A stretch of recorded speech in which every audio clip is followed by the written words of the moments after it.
Obviously, a great Friday night for us. I mentioned that obviously after the game. Thought the environment in here was terrific.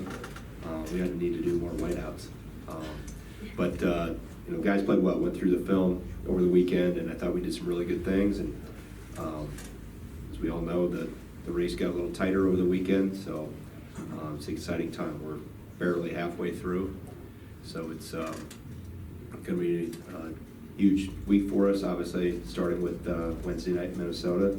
We're looking forward to preparing and playing that one Wednesday night. Questions? Jim? Greg, I don't know how you spent your Saturday. Did you watch the Indiana-Michigan State game? And if so, do you find yourself, you kind of naturally find yourself cheering for Indiana in that situation, right? And then, I know there's 5 weeks to go, but you peek at the standings? Is that, how important that is that to you? Yeah, I think you're human, so you're always looking at standings and understanding where teams are. But no, I did not see any of them. When I was at my 5th grade daughter's basketball tournament, playing dad on Saturday afternoon, but following it very closely. I'll watch the film in due time. Greg, you guys have done a good job closing out games during the streak, but the first game of Minnesota was obviously a little bit different. What do you remember from the final couple minutes that made the difference between finishing a comeback and suffering a tough loss? Well, 3 turnovers. Coffee hit a tough shot in the lane over Reavers.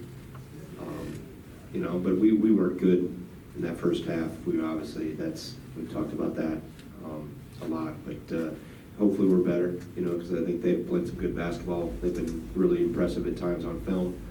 I know they had a tough one yesterday, and they had a tough one at Michigan a couple weeks ago. But they've done some good things. It's a good team. So we just need to be better, and I think we are better. But we'll have another opportunity to show it Wednesday night.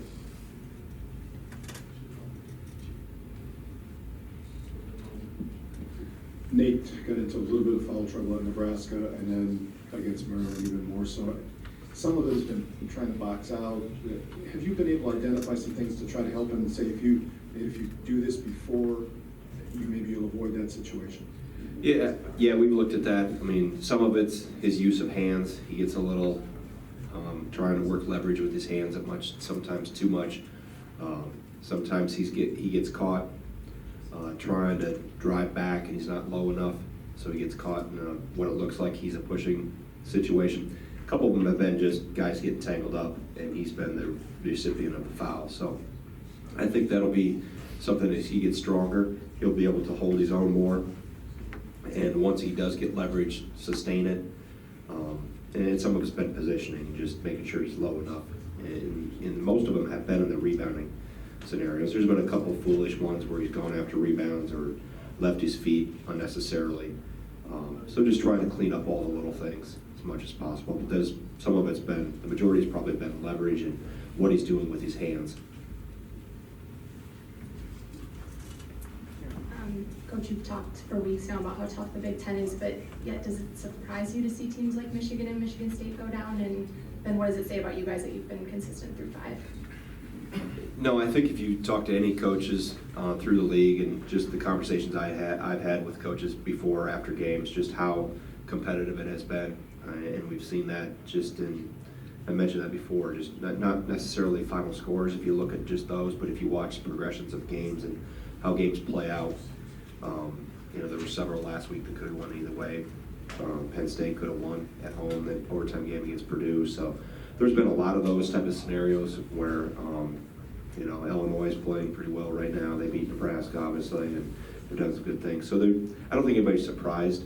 I think you're just trying to, there's no get well game. There's no game where you can, everybody talks about the tough stretch we're in, and we've been in a tough stretch since we've started Big Ten play. There's no relinquishing, I think, of your mindset and your preparation.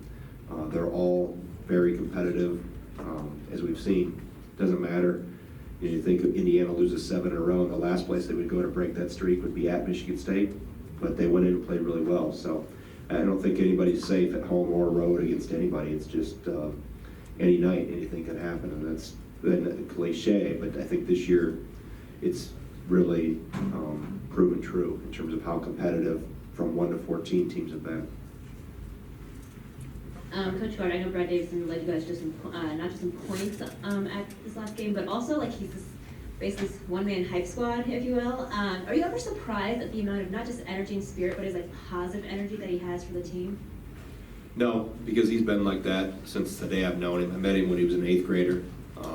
Came to camp with his team here, and he was like that. Just his personality stuck out right away. So I'm not surprised by it in terms of he is our emotional glue. There's no doubt, and he does so many good things for us. But he probably the thing he does better than anything is how he connects with everybody, communicates with everybody on and off the floor.